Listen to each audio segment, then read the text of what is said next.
In this section, what you'll need to be able to do with your calculator is find values of combinations, permutations, and possibly factorials.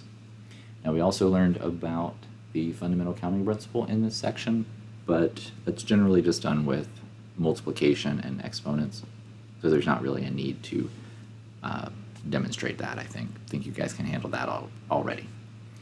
So for permutations, combinations, and factorial, we locate all of that under the same menu, which unfortunately isn't the stat menu this time, which most of our stuff is. It's under the math menu. So if we click the math button, you'll find a submenu prob. If you have one of the older 84s, it might say PRB. That's fine. And it's got the same stuff inside of it, I believe.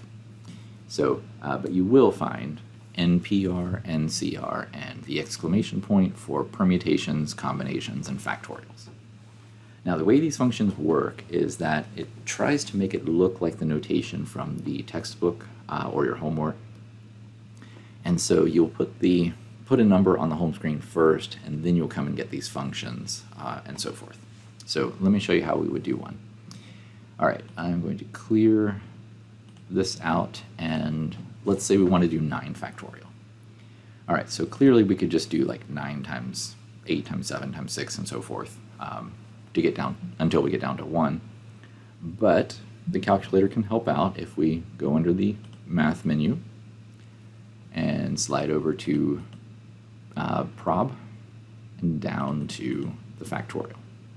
So highlight that, select it with enter, and then if you press enter again, it will calculate that factorial for you. And it knows the formula and will do it for you, no problem.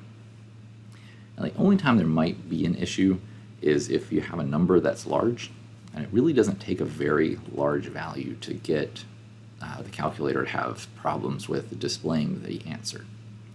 So for instance, 25 factorial. If I try and do that on the calculator,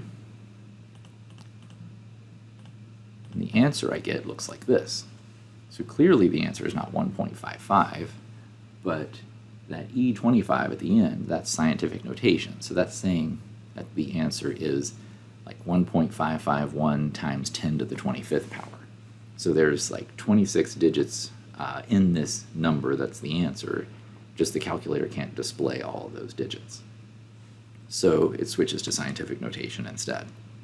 And that can happen pretty easily with factorials and any type of counting problem, and you just need to be aware so that you can answer appropriately.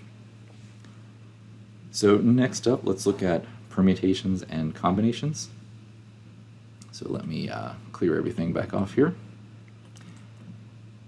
For permutations, let's just say we have a group of 23 objects and we want to pick 5 out at a time. All right, so what we would do is put the 23 on the home screen first. That's the number of objects in the group. Then go to math and then slide over here to prob and pick up the NPR function. All right, and what it will do, the later model calculators that is, what it will do is it will take that 23 and make it a subscript next to the P. The earlier model 84s, it will just say the 23 as you would normally, and then it would just say NPR, but there would be a space between. So it doesn't matter. The same thing's going to happen in the end. It's just some of the later model calculators do a better job with display. All right, so if we're picking 5 objects out at a time, just in this box we put a 5, or after the R that you see on screen, put a 5. But press enter, and it will calculate the value for us. It knows the formula for permutations, the one with factorials that was given in the homework and the textbook. So just use the calculator to get those answers. There's no need to do these on your own, to do them out by hand, that is. Now, input errors. So one thing that's common is for students to not know which value is N and which value is R. And so they'll just kind of take the 2 numbers given in the problem and accidentally reverse them.